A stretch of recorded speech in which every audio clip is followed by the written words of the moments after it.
सूत्र नंबर 31। जन्म के भेद। वह जीव विग्रह गति से अपने नवीन योनि स्थान की ओर आता है। पूज्यवर ने अच्छी तरह बतलाया कि रास्ते में वह अपने योग्य आहार को ग्रहण करके आता है। आहार अर्थात 9 कर्म वर्गणाएं, जिनके माध्यम से उसे अपने शरीर की रचना करनी है। उन वर्गणाओं को वह साथ लेते हुए आता है, जिसके माध्यम से वह पर्याप्ति आदि की पूर्णता करता है। आगे अब जन्म के भेद। सूत्र नंबर 31। सम्मूर्छन गर्भोपपादा जन्म। सम्मूर्छन गर्भोपपादः पादा जन्म। जन्म। सम्मूर्छन गर्भोपपादा जन्म। जन्म कितनी प्रकार का है? तो जन्म सामान्य से 3 प्रकार का है। सम्मूर्छन, गर्भ और उपपाद। सम्मूर्छन, गर्भ और उपपाद के भेद से जन्म 3 प्रकार का होता है। पहला जन्म सम्मूर्छन। सम्मूर्छन क्या होता है? अपने शरीर के योग्य पुद्गल वर्गणाओं के द्वारा माता पिता के रज और वीर के बिना ही शरीर की रचना होने को सम्मूर्छन जन्म कहते हैं। सम्मूर्छन का सामान्य अर्थ है संपूर्ण प्रकृति समर्थात चारों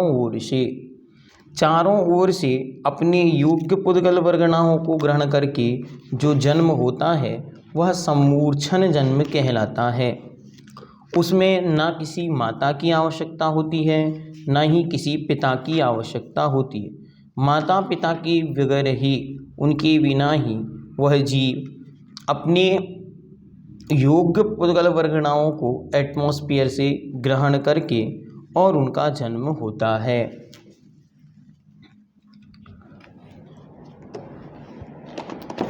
आगे कहते हैं गर्भ। गर्भ जन्म क्या है? तो स्त्री के उदर में रज और पुरुष के वीर के मिलने से जो शरीर की रचना होती है उसे गर्भ जन्म कहते हैं। स्त्री के उदर में पुरुष के वीर से मिलकर जो एक रचना होती है उसका नाम गर्भ जन्म है। गर्भ से जो जन्म होता है वह गर्भ जन्म है। उपपाद जन्म। माता पिता के रज और वीर के बिना देव और नारकियों के निश्चित स्थान विशेष पर उत्पन्न होने को उपपाद जन्म कहते हैं। देव और नारकियों के यहाँ या नरकों और स्वर्ग आदि में विशेष प्रकार के स्थान होते हैं, पलंग के आकार के होते हैं। नरकों में वे विचित्र प्रकार के ऊँट के मुंह के समान इस प्रकार के होते हैं। उनमें विशेष प्रकार की एक स्थिति या स्थान होता है, वहाँ वह जीव जन्म लेता है और जन्म के प्रथम अंतर मुहूर्त में ही संपूर्ण शरीर की पूर्णता करके, मतलब ऐसा आगम ग्रंथों में लिखा हुआ है कि वह 16 साल के युवक की समान देवता क्या करता है? 16 वर्ष के युवक के समान संपूर्ण शरीर को पूर्ण करके और एकदम से उठता है, मतलब वह पूर्ण रूप से परिपूर्ण विकसित वहाँ पर जन्म लेता है। अच्छी तरह देखें, सम्मूर्छन जन्म जिसमें माता पिता के रजवीर की आवश्यकता नहीं है, जो एटमॉस्फेयर से जन्म होता है वह कहलाता है सम्मूर्छन जन्म। जैसे आपने देखा होगा लाइट वाले कीड़े, आप डिब्बे के अंदर होने वाली चींटियाँ। अब चींटियों को किसने बताया कि डिब्बे के अंदर मीठा है? तो ये उनका सम्मूर्छन जन्म के योग्य स्थान उन्होंने प्राप्त किया और वे वहाँ उत्पत्ति हो गई। 1 इंद्रिय से लेकर 4 इंद्रिय तक प्रत्येक जीव सम्मूर्छन ही होता है, ये नियम है। ठीक, आगे गर्भ। गर्भ जन्म किनके होता है? तो माता और पिता के रजवीर से मिलकर जो जन्म होता है, जैसे मनुष्यों का, हमारा, आपका, सबका जन्म जो हुआ, पशु त्रियंचों का जो जन्म होता है, पशुओं का मोस्टली, वह उस प्रकार से होता है। उसके बाद कहते हैं उपाद जन्म। उपाद नाम का एक विशेष सैया होती है, सैया मतलब पलंक की तरह स्थान होता है, उसमें उन जीवों का जन्म होता है और वे जन्मते ही अर्थात प्रथम अंतर्मुहूर्त में ही अपनी सारी पर्याप्तियां पूर्ण करके पूरा शरीर निर्माण करके और व्यवस्थित एक युवक के समान वहाँ उठकर खड़े हो जाते हैं और उनका वह जन्म माना जाता है। इस प्रकार देव और नारकियों के होता है। अब योनियों के भेद। योनि क्या है? तो जीव की उत्पत्ति स्थान को योनि कहते हैं। जीव की उत्पत्ति स्थान का नाम योनि है। कितनी प्रकार की है? तो वह योनि 9 प्रकार की है। सूत्र नंबर 32। सचित्त शीत संवृत्तः सेतरा मिश्रास चैकसस् तद्योनयः। सचित्त शीत संवृत्तः सेतरा मिश्रास चैकसस् तद्योनयः। सचित्र शीत संवृत्तः सेतरा मिश्रास चैकसस् तद्योनयः। गिने एक एक करके क्रम से। सचित्त शीत संवृतः, शा इतरा और इनके उल्टे, अचित्र शीत का उष्ण, संवृत का विवृत। फिर इसके बाद मिश्राश्च और इनके मिश्र बनाने हैं एक सा, तो क्रम से एक एक मिश्र बनाएंगे। तो सचित्त अचित्त शीत उष्ण संवृत और विवृत, यह तद्योनयः उन सम्मोचनादिक जन्मों की योनियां हैं, अर्थात उनसे जन्म लेने वाले जीव इस प्रकार की योनियों से जन्म लेते हैं। सचित्त शब्द का अर्थ क्या है? सचित्त शब्द का अर्थ है चेतना युक्त, चेतना से युक्त है। जहाँ जीव हैं, पूर्व पहले से भी वहाँ जीवों का निवास स्थान है, उसका नाम है सचित्त। फिर उसका विपरीत बनाएंगे अचित्त, तो वहाँ पर जहाँ जीव की उत्पत्ति राशि नहीं है, मतलब अन्य कोई जीव वहाँ नहीं है, उस स्थान का नाम है अचित्त। फिर इसके बाद शीत, इसके बाद सचित्त और अचित्त मतलब मिश्र योनि, दोनों का मिक्सर। फिर आया संवृत, संवृत मतलब ढका हुआ, और विवृत मतलब खुला हुआ, तो ढकी हुई योनि जिसे कोई देख ना पाए, वो खुला हुआ अर्थात खुला हुआ स्थान। फिर शीत योनि, जिसका स्पर्श शीत हो अर्थात ठंडा हो, वो शीत योनि है, और जिसका स्पर्श खुला हुआ है, जिसका स्पर्श उष्ण है, गर्म है, वह उष्ण योनि। इस प्रकार यह 2 प्रकार की योनि है।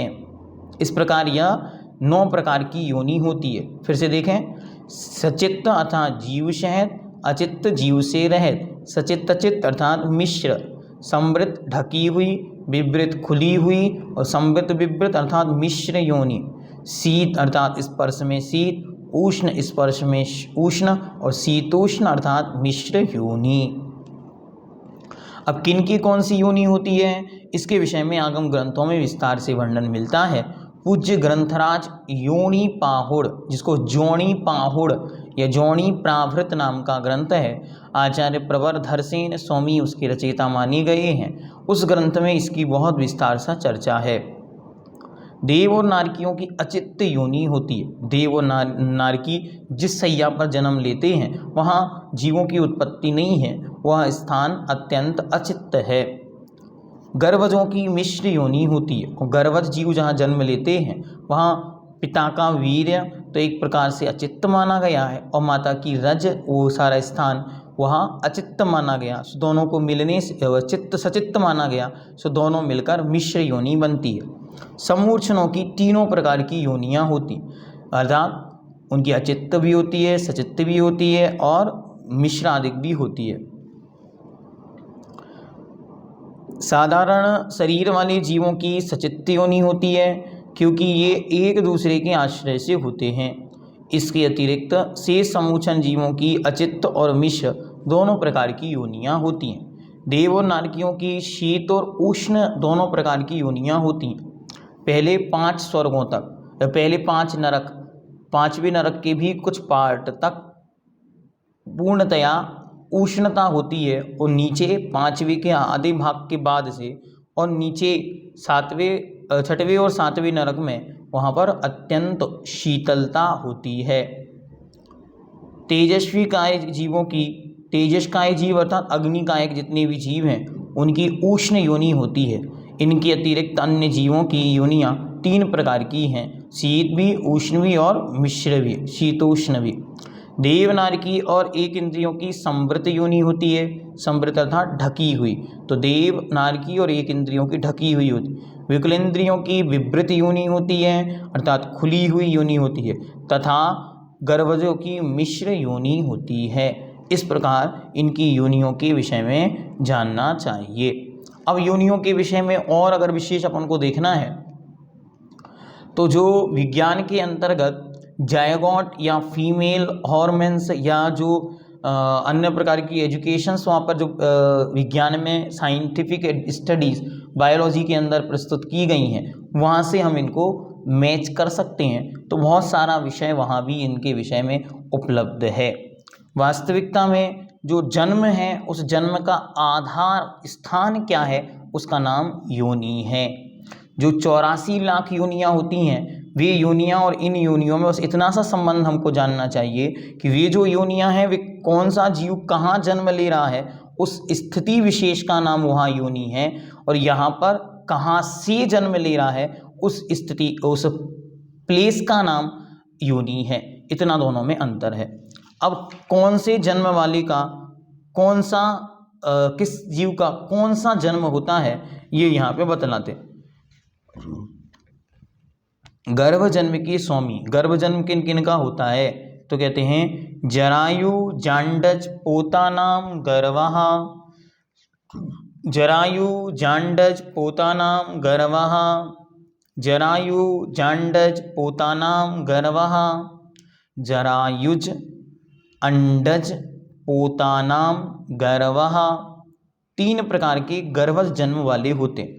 जिनका जन्म गर्भ से होता है वे 3 प्रकार से होते हैं। पहला तो है जरायुज, दूसरा अंडज और तीसरा पोत। पहला जरायुज कौन है तो जन्म के समय शरीर के ऊपर शरीर से जाल, रुधिर, मांस आदि की जो खोल लिपटी रहती है उसे जरायुज या जीर कहते हैं। उससे जो उत्पन्न होता है उसे जरायुज कहते हैं। जरायु एक प्रकार की पॉलिथीन की तरह लेयरिंग होती है जो ब्लड की और मांसपेशियों की बनी होती है। वह जब अगर आपने कभी प्रसंगवशात गाय के जन्म को या बच्चे की गाय के जब जन्म होता है तो जो बच्चा होता है उसके ऊपर वह थैली आप अच्छी तरह प्रत्यक्ष में देख सकते हैं। यद्यपि मनुष्य का जन्म भी वैसे ही होता है लेकिन वो इतनी प्रत्यक्ष देखने में नहीं आ पाती, लेकिन पशुओं के जन्म की वह विशेषता में गाय का प्रायकर जिनके घरों में गाय होती हैं वह देखने में आती। तो जरायुज है उससे गाय, भैंस, मनुष्य आदि का जन्म होता है, इसलिए उन्हें जरायुज जन्म कहते हैं। है तो वो गर्भ से उत्पन्न लेकिन उसमें भी एक विशेष संज्ञा जरायु से लपटी होने के कारण उसे प्राप्त होती है। दूसरा अंडज, जो जीव अंडे से उत्पन्न होते हैं उसे अंडज कहते हैं। जो अंडे के अंदर हैं वे भी गर्भज जन्म वाले हैं, वे भी माता पिता के रज और वीर से ही उत्पन्न हैं। इसलिए अंडा कदापि भी किसी भी स्थिति में शाकाहारी हो ही नहीं सकता, ना ही वैज्ञानिक दृष्टिकोण से, ना ही धार्मिक दृष्टिकोण से, ना ही नैतिक दृष्टिकोण से, ना ही सामाजिक दृष्टिकोण से। उसके अंतरंग में रज और वीर रूप पदार्थ स्थित रहेंगे ही रहेंगे, क्योंकि उससे जीव उत्पत्ति देखी जाती है। तो चील, कबूतर, मुर्गे, अधिकतर मैक्सिमम पक्षी जो उत्पन्न होते हैं वे अंडज के माध्यम से ही होते हैं या अंडज जन्म वाले ही होते हैं। वे सब गर्भ वाले ही हैं, माता की योनि से अंड के रूप में, अंड मतलब एक ठोस आकार के रूप में वे बाहर आते हैं। कुछ समय वहाँ पर उष्णता आदि की प्राप्ति कर फिर वे उसमें से बाहर निकलते हैं। इसके बाद है पोत जन्म।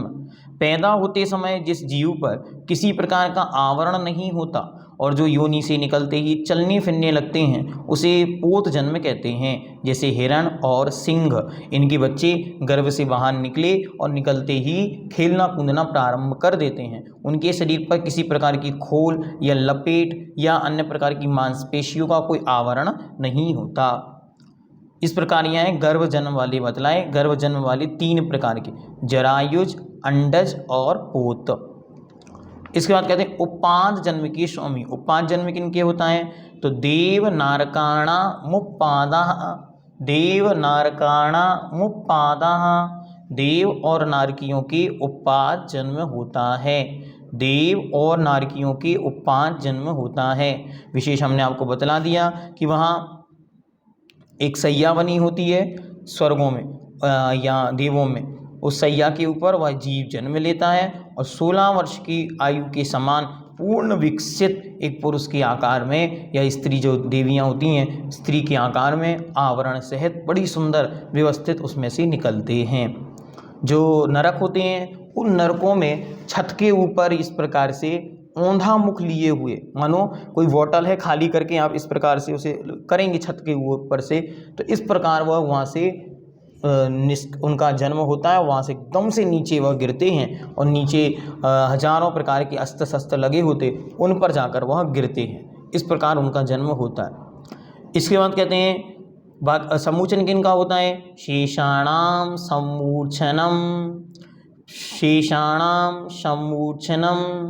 अब जितने भी बचे हैं अर्थात गर्भ जन्म में जो जरायु, अंडज, पोता नाम वाले थे उनको छोड़कर और उपाद जन्म वाले इन जीवों को छोड़कर अर्थात देव, नारकी, मनुष्य और अंडज और पोत और जरायुज, त्रियंच, इनको छोड़कर जितने जीव अब बचे हैं सबका जन्म समूर्छन होता है। अच्छी तरह ध्यान रखें, 1 इंद्रिय से 4 इंद्रिय तक तो नियम से समूर्छन ही हैं। अब 1-2 विसंग आते हैं, जैसे बहुत सारे लोग कहते हैं चींटी अपने अंडे लेकर जाती है सफ़ेद सफ़ेद, वो अंडे नहीं होते क्योंकि चींटी का जन्म समूर्छन होता है। वह तो एक प्रकार का लिक्विड पार्टिकल्स अपनी सुरक्षा की दृष्टि से लेकर जाती है। दूसरा मछली है, तो वह कैसे जन्म लेती है? तो मछली के जन्म के विषय में भी दोनों बातें समझ में आती हैं। कुछ मछलियां अंडे के माध्यम से उत्पन्न होती हैं और कुछ गर्भ के माध्यम से सहज गर्भ से उत्पन्न होती हैं। मेंढक कैसे होते हैं? तो मेंढक के विषय में भी दोनों बातें दिखाई देती, एक तो अंडज होते हैं और एक समूचन होते हैं, दोनों प्रकार से उनके जन्म भी देखने में आते। इस प्रकार और भी बहुत सारे जीव हैं जिनके जन्म को स्पष्टतया डिफाइंड नहीं किया जा सकता कि इनका जन्म कैसे हुआ। ये मोस्टली बात त्रियंचों में बैठती। बाकी 3 गतियों की तो फिक्स हो गई, मनुष्य गर्भज ही होंगे, समूचन भी कुछ होते हैं, वो एक अलग कैटेगरी है, ठीक है, लेकिन प्रायः दिखाई पड़ रहे मनुष्य वे सब हमारे गर्भज ही होंगे, देवो नारकी उपाद ही होंगे। बस अब व्यवस्था त्रियंचों में है, तो त्रियंच सब प्रकार के संभव हैं। गर्भज में भी 3 प्रकार के संभव हैं और समूचन भी संभव हैं। इस प्रकार यह जन्म संबंधी प्रकरण भगवान उमा स्वामी देव ने यहाँ पूर्ण किया। अब आगे आचार्य उस जीव ने जो जन्म लिया है उस जन्म में किस प्रकार के शरीर को धारण किया और किस किस प्रकार के शरीरों की व्यवस्था है उसे आचार्य आगे बतलाएंगे।